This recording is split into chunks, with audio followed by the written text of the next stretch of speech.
Kamusta po kayo? Bago po ang lahat, first things first.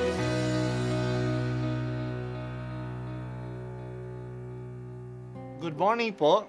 Sinisimulan po natin ngayon ang first things first. At dito po, tinatalakay natin sa unang bahagi ng umaga natin ay ang first readings na binabasa po sa banal na misa.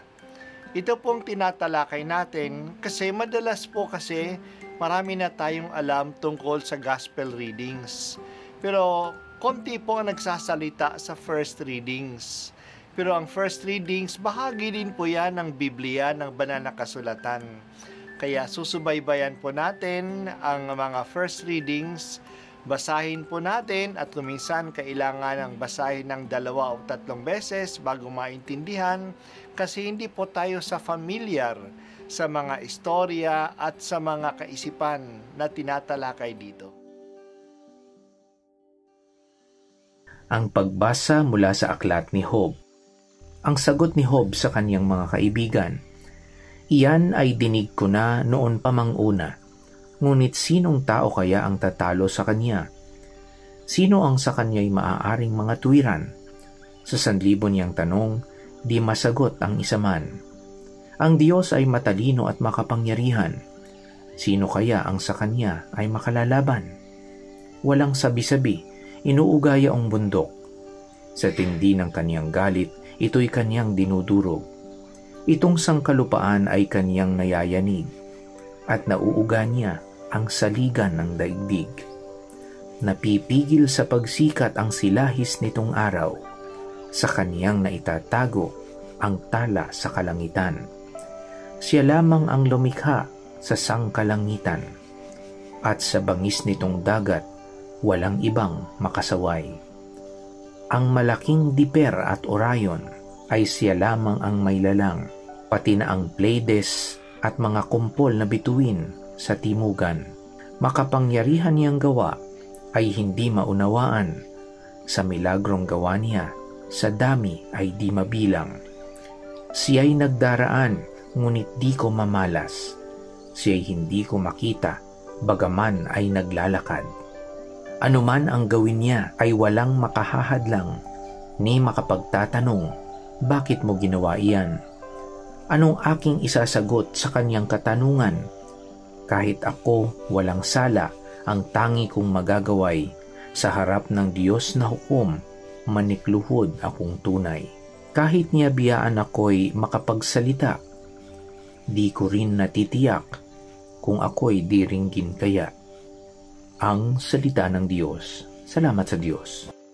Ang sinasabi ng mga kaibigan ni Job, natanggapin na lang niya na siya ay may pagkukulang, kaya siya nakakaranas ng kanyang kahirapan.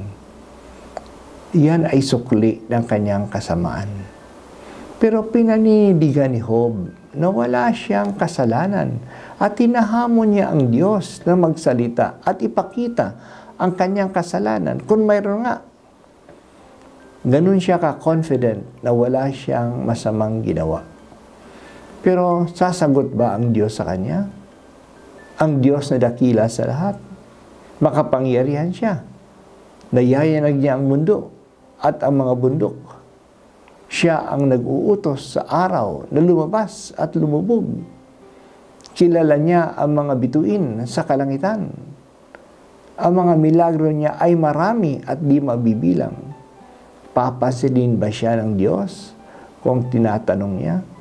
Sasagot ba ang Diyos sa mga pag-uusisa niya? Kinikilala ni Job na ang Diyos ay dakila. Nakikita ang kadakilaan ng Diyos sa kanyang nilikha. Ang kapaligiran ay nagpapakita ng magaganda at ng mga dakila at di mabibilang na ginawa ng Diyos. Sino ba naman ang tao na makalalapit sa Diyos na dakila? Papansinin ba siya? Papansinin ba niya tayong mga tao? Pagkakaabalahan kaya ng Diyos ang mga concern natin? Iyan ang akala ni Job. Dahil sa dakila siya, malayo siya sa ating mga concerns. Hindi niya sasagutin ang ating mga tanong. Dito mali si Job. Sa bandang huli ng aklat, sinagot ng Diyos si Job. Kahit na ang Diyos ay dakila, alam niya ang nangyayari sa bawat isa sa atin.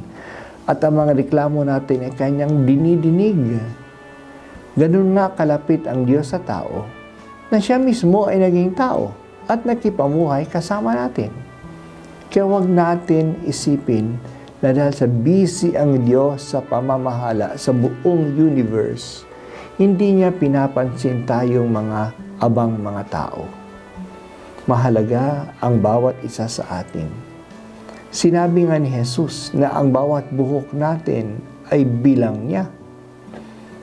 Napakagandang isipin na isinasaalang-alang ako ng Diyos na dakila at hindi pinababayaan. Sasagutin niya ang ating mga tanong, pati na ang ating mga reklamo. Ngayong araw ay kapistahan ng ating anghel na tagatanod. Naniniwala tayo na binigyan tayo ng Diyos, ang bawat isa sa atin, ng isang anghel, isang mabuting espiritu na gumagabay at umiingat sa atin.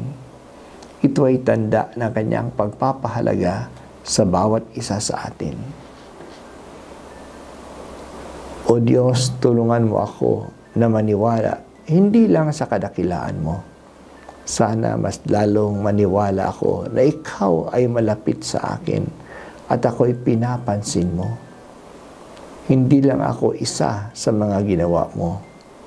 Ako ay mahalaga sa iyo.